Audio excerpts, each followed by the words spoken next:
Welcome to LawPath's legal education videos. My name is Damin Murdock. I've been a lawyer here for over 10 years. Today we're going to talk about interrelated license agreements.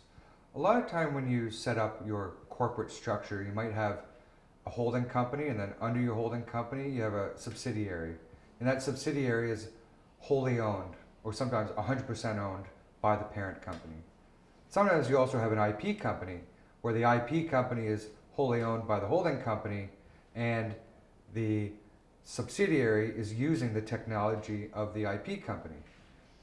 In any case, what you want to do is make sure that your IP is not held by the company that's actually trading.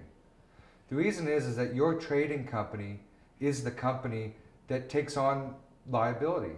And if something ever happened, you don't want to lose all your intellectual property. So what most people do is they set it up so that the holding company owns the intellectual property, or the IP company holds the intellectual property. And then from there, it's licensed from the holding company down to the subsidiary. And when you prepare this license agreement, a lot of times it says the subsidiary is allowed to use the intellectual property during the term for a fixed period of time. And the subsidiary will pay the holding company an annual royalty. Now, what happens if the subsidiary goes down and it's closed down, and all the intellectual property that has been developed by the subsidiary on top of the original IP that was given to it by the holding company, well, you could lose all that intellectual property. So we need to look at how do you protect your IP from a situation where your subsidiary eventually goes into administration or liquidation. I don't like talking about administration or liquidation, but that's a fact. It's a reality, and it happens.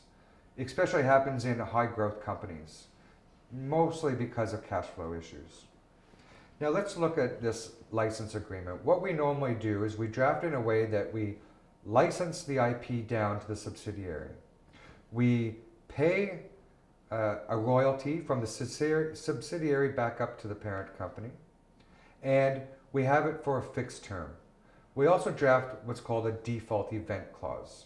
The default event clause says that if anything happens to the subsidiary, such as it having a debt that it can't pay, going into administration, liquidator appointed, the company decides to wind it up, any of those scenarios, then the IP that's held by that subsidiary is automatically reverted back to the holding company. Not only does it revert back up to the holding company of the IP that was originally given to it or licensed to it, that includes all the add-ons, the modifications, anything that's been developed on top of that.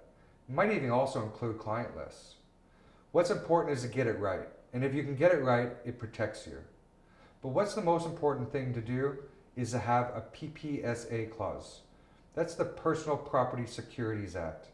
And you want a clause that secures the parent company interest in the subsidiary. That is, the PPSA allows companies to register an interest against another company. So it's similar to financing your car.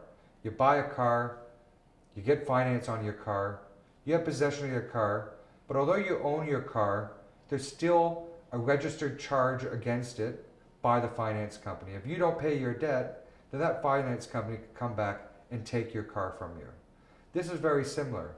You have a PPSA or PPSR, which is a personal property security registration, on behalf of the holding company against the subsidiary.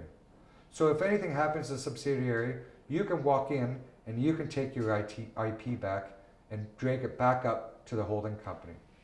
Now what's also important is once you sign that license agreement, generally speaking, you have 20 days to perfect your interest. That means that you have 20 days to lodge an application with the PPS or pursuant to the PPSA so that you have that charge registered against your subsidiary.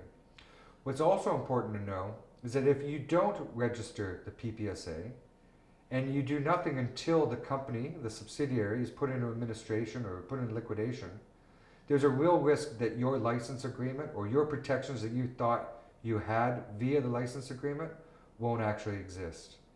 And that's because there is a section in the Act which says if you don't perfect it in 2 months from the agreement coming into place, and if you do not perfect it until 6 months before the winding up or the liquidation or the appointment of administrator, if you put a PPSR against the subsidiary within 6 months from that event happening, there's a good likelihood that the administrator or the liquidator will be able to overturn your registration.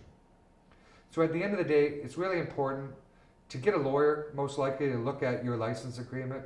And if you don't get a lawyer to look at a license agreement, make sure you get a contract that's been prepared by a lawyer. Don't just find it off the internet. These are very tailored documents that are between related entities. Thank you for watching our video. For more videos, make sure you subscribe to LawPath's YouTube channel. For more information, visit LawPath's website, www.lawpath.com.au. I'll see you next time.